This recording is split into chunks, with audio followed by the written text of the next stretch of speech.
You're playing a game of tag. The person who's it is right behind you, and you are running as fast as you can. But all of a sudden, you have a problem. There's a picnic table in your way.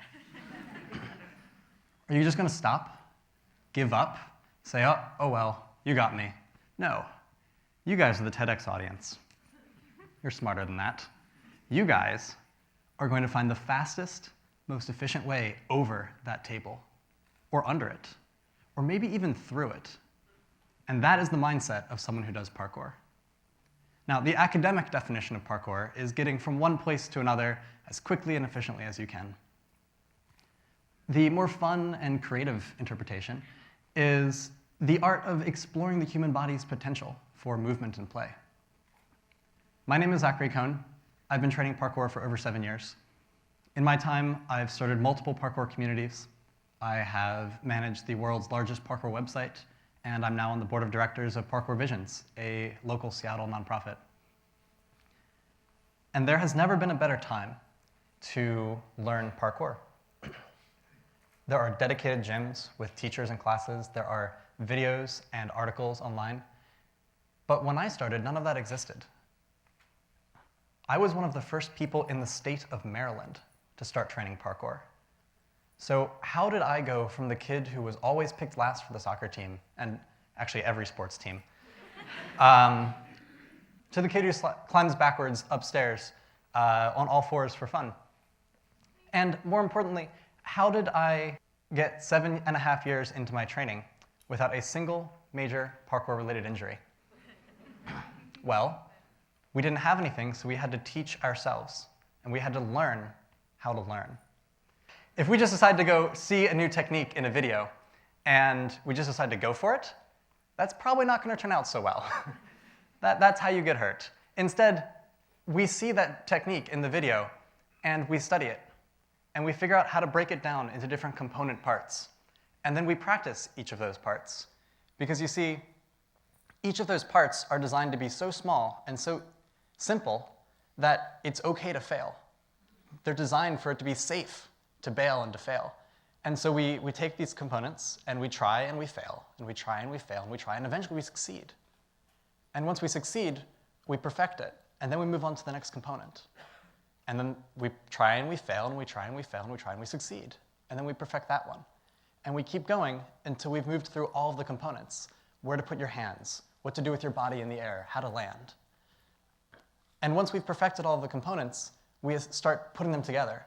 And then we start putting those components together until, without any sort of proverbial leap in difficulty, we're able to complete this entire technique, this entire very difficult, very complex, very potentially dangerous technique, but we complete it in a very safe and controlled way.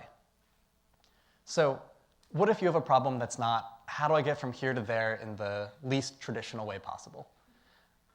Let's take starting a business or building a new product. So the traditional way to do this is with a business plan. The business plan is something where you have an idea and you sit down and you start writing. And you write 25, 50, 100 pages about everything you can think of. You write about the business, the product, the industry, everything. And then once you're done, it takes you weeks or months or even years to write this whole thing. But once you're done, you print it out and you take this big pile of paper, and then you put it on a shelf, and you never really look at it again because it's a massive pile of paper and it's not particularly useful or easy to read. And you just kind of go run the business by the seat of your pants. Perhaps not the best way to do things. And so my company, we help big companies figure out how to build products better. And one of our favorite tools is called the Business Model Canvas. This is a way to take a complex problem like starting a business or building a new product and break it down into a couple different steps, into 9 different components. Things like value proposition or customer segment or distribution channels. And then under each of those components, you go through and you list all of your hypotheses, all the things that you think are true, all of your assumptions, because often they end up being wrong. Your entire business plan, that ends up all being wrong, so why write 150 pages about it? Instead, you test your assumptions. You try, and then you fail. You find out it's wrong. You try again, and you fail. And finally you succeed. You figure out that value proposition. You figure out what people actually want. And then you move on to the next component, and you perfect that one, and the next, and then that one. And once you've perfected all 9 of these components, you put them all together and you realize you actually have a reasonable shot at producing a viable business or product. But what if starting businesses and building products isn't your thing? And what if you don't want to jump on things? Well, have you ever planned a party? This is my friend Forrest. It was his birthday last week. And about a month and a half ago, his friend Sarah emailed me and said, we should do something special for Forrest for his birthday. And I said, you know what? That's a great idea. And I have just the thing. We need to kidnap Forrest. So she came over, and we started planning what ended up being the most complicated, convoluted party I have ever been involved with.